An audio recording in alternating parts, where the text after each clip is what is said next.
We are going to speak with a pro-life congresswoman about how and why she's fighting to stop taxpayer dollars from going to fund abortion.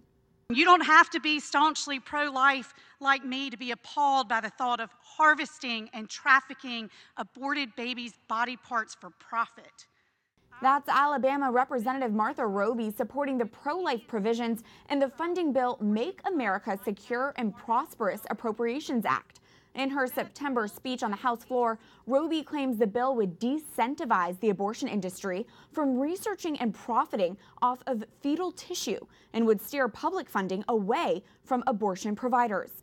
Representative Martha Roby of Alabama joins us now. Thank you for being with us. Thank you for having me. Congresswoman, you have publicly supported the Make America Secure and Prosperous Act. Why do you believe this funding bill is an important one for pro-lifers? Well, we recently passed an appropriations bill that made sure that no funding could go toward research on the fetal tissue that was harvested from an abortion. This was very important. I remember the day that I first heard the news that Planned Parenthood was harvesting babies' organs through a process during an abortion in order to sell those parts.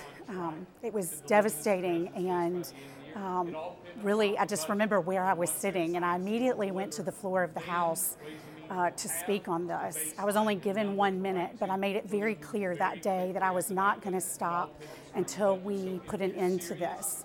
And so during the appropriations process this year, we were able to get language in our bill that specifically says that we are not going to incentivize abortion providers from being able to sell baby parts for research. And so I just think this is an important step in the right direction.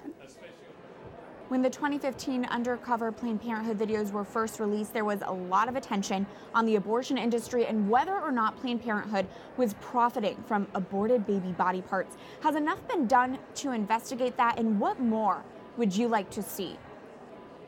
Well, of course, there was a select committee that was put together to do the investigation, but I think the most important tool that we have here in Congress is to ensure that no funding is made available to incentivize abortion providers like Planned Parenthood from harvesting baby organs through an abortion to then turn around and sell. Again, the language in this year's appropriations bill is very strong, the strongest language that we've had since I've been in Congress to prohibit these type of activities. So, of course, any opportunity to use the legislative process to support life, I will take that opportunity, but this is particularly an important step.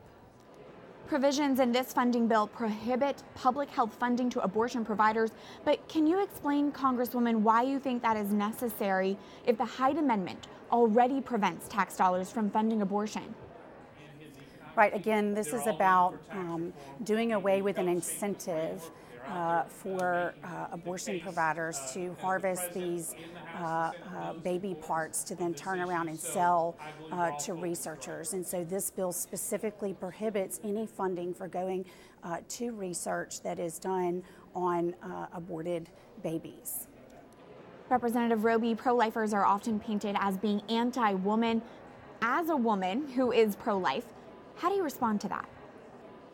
Well, this is about the third person in the room. Oftentimes I hear my colleagues that are for abortion talk about how extreme this is, the positions that we take. I quite frankly believe it's extreme not to do all that we can to protect that individual that doesn't have a voice. We hear them talk about the woman and the physician, but who's speaking up for the baby?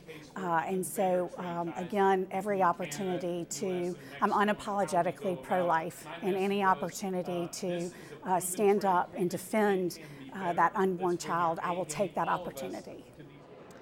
Finally, Congresswoman, you have been very vocal about being pro-life yourself. Can you share what has personally convicted you to be so passionately pro-life? So I believe life begins at conception, and again, to be an advocate and a voice for that unborn child who cannot speak for themselves is very, very, a tremendous privilege for me. I started out in the pro-life world as a board member of an organization in my hometown. Little did I know this many years later I would have this tremendous privilege to be in the House of Representatives to again be an advocate on behalf of life and these unborn children that can't speak for themselves. Representative Martha Roby, thank you for your time. Thank you. For reaction and analysis, we are joined now by our pro-life expert. Chuck Donovan is president of the Charlotte Lozier Institute, the pro-life research arm of the Susan B. Anthony List. Chuck, it's good to have you back. Pleasure to be on, Catherine. Thank you. It's been about 2.5 years now since those undercover Planned Parenthood videos. Has enough been done to investigate the abortion industry and its relationship with trafficking and harvesting aborted baby body parts? Well, it's certainly not enough at this stage of the game. You know, we're 2.5 years from the hearings, 1 full year from the report that emanated from the hearings, which included referrals for a possible criminal prosecution. We also have the Senate Judiciary Committee conducted, we should remember, its own exhaustive review of the potential violations of the law, and those were separately referred. But the Justice Department has had almost a year to react to that. We know that some local U.S. attorneys have gotten information from the Justice Department, but we need an update. We need accountability. These are potential crimes. We need answers.